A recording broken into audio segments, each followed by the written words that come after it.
friends, we're back today for another review in the series 30 More Reviews in 30 Days. It's October. It's no longer September, it's October, and this project is still not going well, but we're here today with another review. We're going to be talking about Always in December by Emily Stone. This is Emily Stone's debut novel. She lives and works in the UK. Her author picture is an avatar. It's pretty interesting to me. This is her debut, and it does read like a debut. It is a love story, but it's a very unconventional love story because the couple aren't together for most of the book.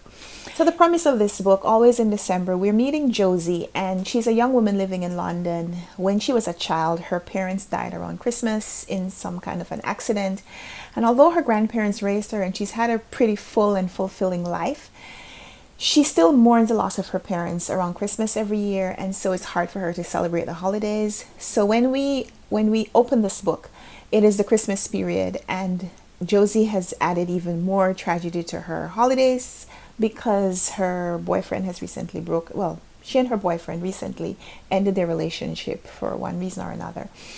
And so she's about to spend Christmas alone because she can't really face going back home and spending the holidays with her grandparents, even though they're always encouraging her to. So she has this tradition where around Christmas every year, she mails letters to her parents, even though they're dead. She writes a letter to them and drops it in the post box, even though it has nowhere to go. And so she's on her way to drop off this letter this particular Christmas, and she bumps into this man, literally bumps into him, and they end up getting to know each other and having this connection that is faded. You know that there are these other things that are happening in both of their lives that means that their relationship won't go forward, but it doesn't mean that they don't have this strong connection. And so we leave off their story, their romance story, when they're separated.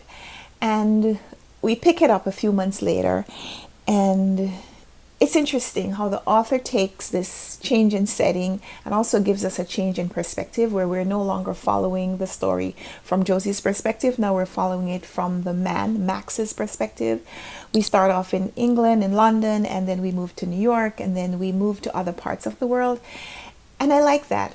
There are these elements that work, and then there are these elements that are a little bit clunky. There's some things that she does that are great. There's some things that she does that aren't as much.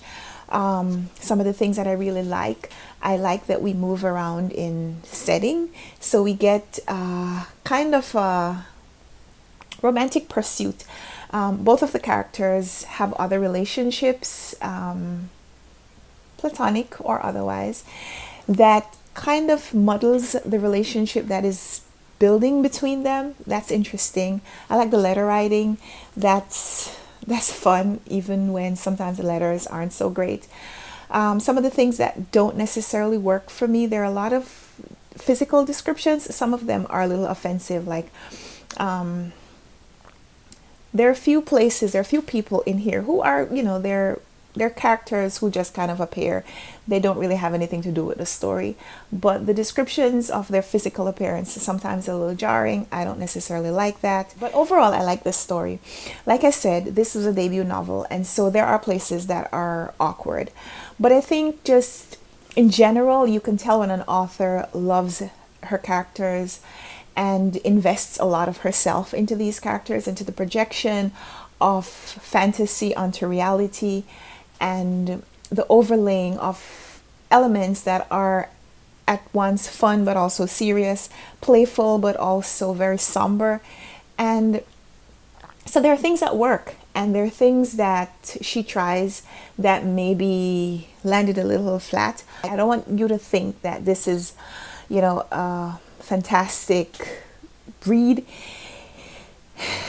It's interesting, it's riveting in places, but it's also a little sad to read, just because you are seeing two people who, although they are falling for each other, they have just these other things in their life that aren't working out, and you want them to just experience the bliss of everything working out, at least for a while, and you know it's not, and you know that it can't, and that's hard.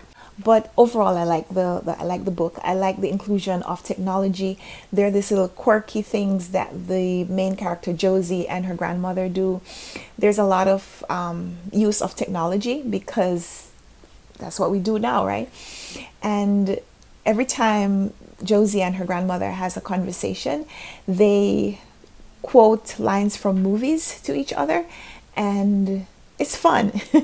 This is fun little element of their relationship that I thought just really worked on the page. So yeah, overall there's some things in this book that I could use to recommend this book to you. So if you're looking for a book to pick up to celebrate the holidays, maybe you want to check out Always in December by Emily Stone. This one was a gift from Penguin Random House, and maybe you want to check out if your library has a copy. If they don't, request that they purchase one. So yeah, this was Always in December by Emily Stone. That's my review for today. I hope you enjoyed it. Give me a thumbs up if you like this video. Subscribe if you haven't already. Let's chat in the comments. I'd love to hear from you if you have heard about this book, if you want to pick it up because of something that I said, or let me know what your favorite Christmas read is if you have something else to recommend as we head into the holiday season, because yeah, it is October and it's getting close to Christmas. So thank you so much for watching. Let's chat in the comments, and until next time, happy reading. Bye.